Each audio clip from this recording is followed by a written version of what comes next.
Township వారికి, ఈ కార్యక్రమాన్ని ఆర్గనైజ్ చేసిన తమ్ముడు లడ్డు గారికి, వచ్చినటువంటి సుమన్ గారికి, సందీప్ గారికి, మన సీను గారికి, అదే విధంగా మా ఆడబిడ్డలు ఇంతమంది వచ్చిండ్రు వాళ్ళందరికీ ప్రత్యేకంగా ధన్యవాదాలు.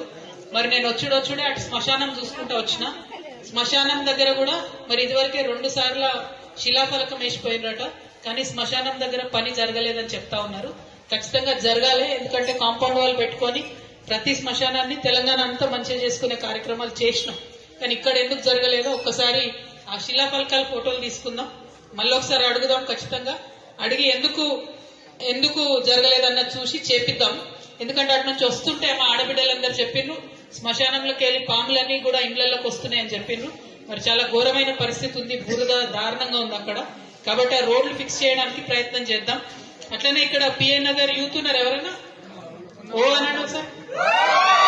ఓకే, యూత్ ఉన్నారు. అంటే యూత్ కి నేను ఇచ్చేది ఏంటంటే, నేను చెప్పేది ఏంటంటే, ఇక్కడ మీరు ఒక శిలాఫలకం చూస్తున్నారు మీ ట్రాన్స్ఫార్మర్ పక్కన. మొన్న జూలై వేసిరు 20 లక్షలతోని అని చెప్తున్నారు. మరి 20 లక్షలతో రోడ్ వేసి ఇక్కడైతే కొంచెమన్నా రోడ్ కనబడతలేదు కదా. జూలై వేసిరు, అది ఇవాళ నవంబర్ వస్తుంది.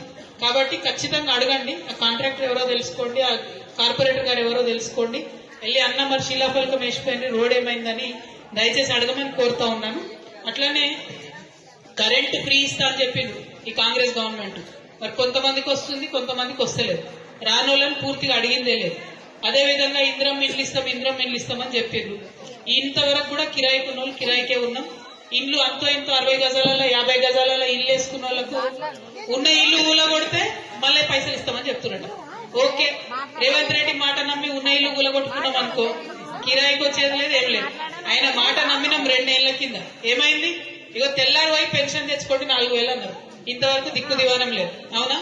కాబట్టి రేవంత్ రెడ్డి గారికి, కాంగ్రెస్ ప్రభుత్వానికి మేము అడిగేది ఒకటే, మీరు ఇందిరమ్మ ఇండ్లు ఇచ్చేది ఉంటే చక్కగా, ఇప్పుడు కట్టినవి చాలా ఉన్నాయి, ముందు వాటిని ఇచ్చేసేయండి, పేదవాళ్ళు చేస్తా ఉన్నాం. అట్లనే పెన్షన్లు, విధవరాన్లైనటువంటి వాళ్ళకి ఎవ్వరికి కూడా పెన్షన్లు వస్తలేవు. కొత్తగా ఎవరన్నా చెయ్యో కాలో ఇరిగిపోతే కూడా కనీసం పెన్షన్ అప్డేట్ అయితే లేదు. ఆ పెన్షన్లు ఇవ్వాలని చెప్పి నేను కోరుతా ఉన్నా. ఇవన్నీ ఒక పక్క అయితే, బస్తీ దవాఖానా కనీసం ఎట్లుంది పరిస్థితి అంటే, సూదుంటే దూది లేదు, దూదుంటే సూది లేదు, అంతేనా? అటువంటి పరిస్థితి ఉన్నది. కాబట్టి బస్తీ దవాఖానా మీద ప్రత్యేక దృష్టి పెట్టాలని చెప్పి నేను డిమాండ్ చేస్తా ఉన్నా. ఇక కళ్యాణ లక్ష్మి తులం బంగారం అంటే మరి ఎక్కడుందో నాకైతే కనబడతలేదు. ఇచ్చిన తులం బంగారం రాలే, కళ్యాణం లేదు, లక్ష్మి లేదు, తులం బంగారం లేదు.